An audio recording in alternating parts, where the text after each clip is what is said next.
So what is energy? Well, energy, as we learned earlier in the year, is the ability to cause change.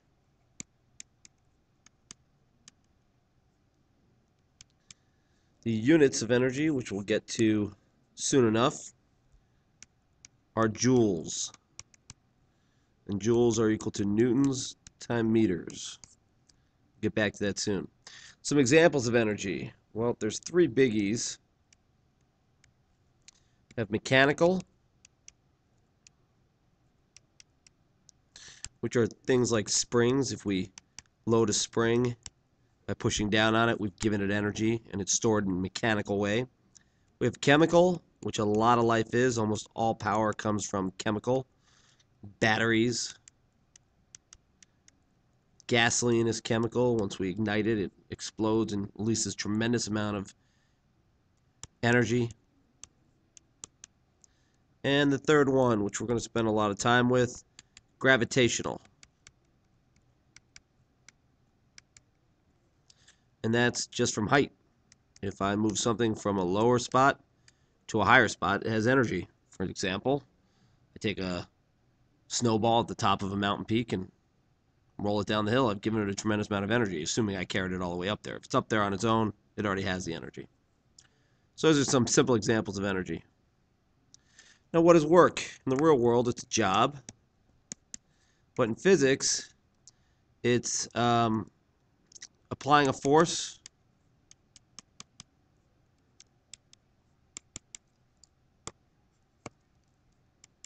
over a distance.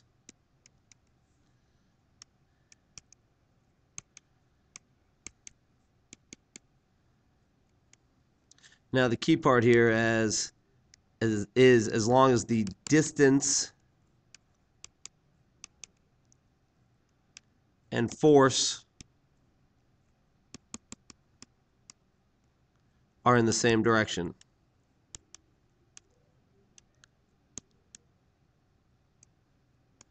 For example, if I pick up a pen from the floor and I walk across the room and I drop it in the garbage can,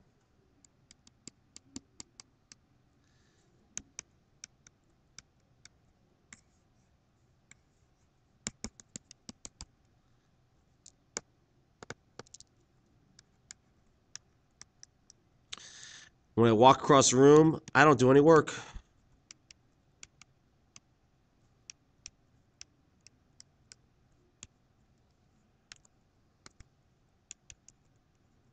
When I pick up the pen, I do work.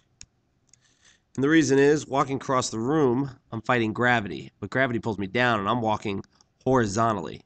I'm not walking up against the force of gravity. When I pick up the pen, I am fighting gravity. I have to lift it up against gravity. This seems crazy, but that's the way we look at work. And if we are fighting gravity, then we have to be going up against gravity to do work. Going down is negative work. Gravity's doing the work for us, like when we're skiing. When we're skiing and we get pulled up the hill on a chairlift, the chairlift does the work for us.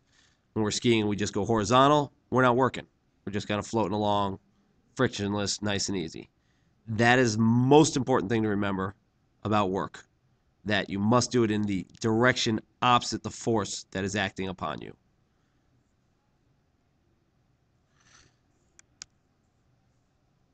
Already talked about the formula for work. Symbol is W. So that stands for work. And it's the force times the distance.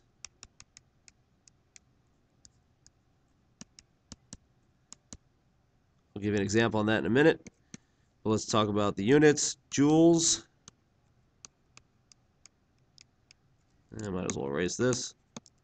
Equals newtons times meters. So force applied across a distance.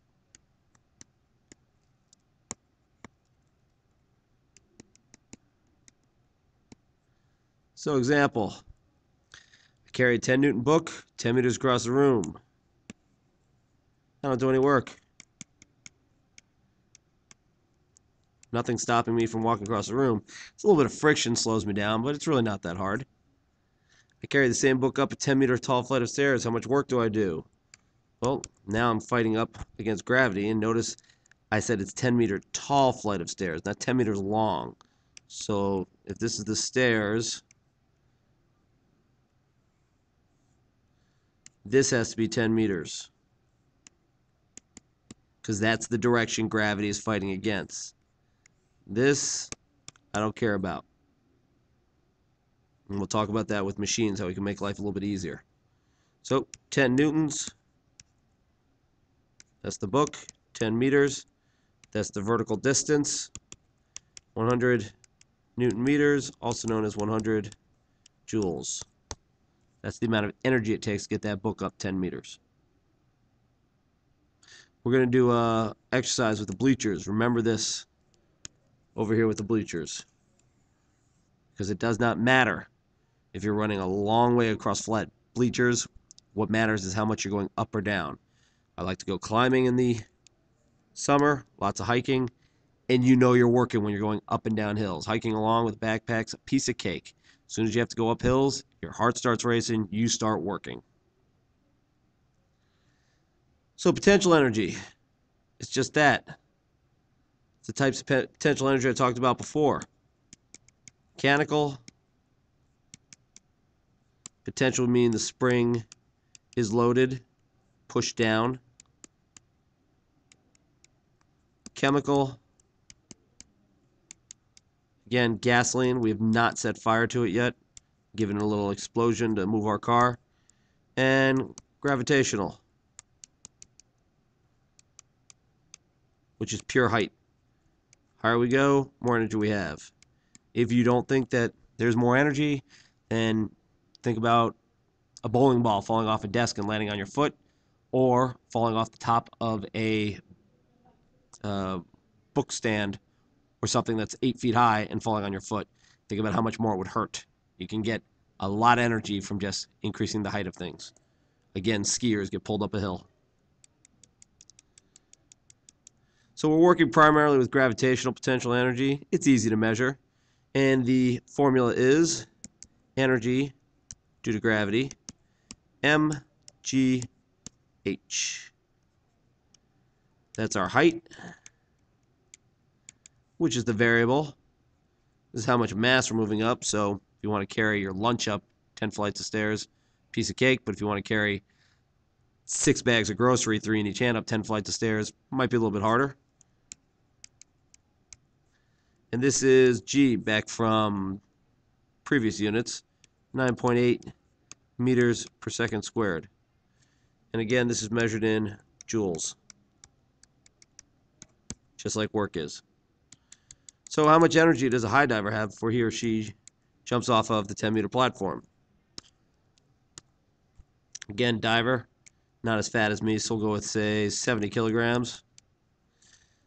Energy due to gravity before they jump is the mass times 9.8 times the height, and they are 10 meters up there. And boy, they hit the water hard. Olympics is always fun to watch, see who's going to wipe out on the 10-meter platform.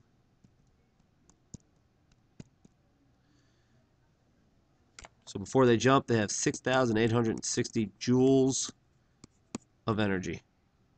It's a lot. Kinetic energy is like momentum. It's already been put into motion. So it's the energy due to mass and velocity. It's just 2 variables. Notice that gravitational had 3, only one of which really is a variable. Mass, gravity, and height. And now kinetic energy has 2, mass and velocity. Energy, kinetic, due to kinetic energy, 1/2 mv squared. That's velocity, and that's mass. So who has more energy?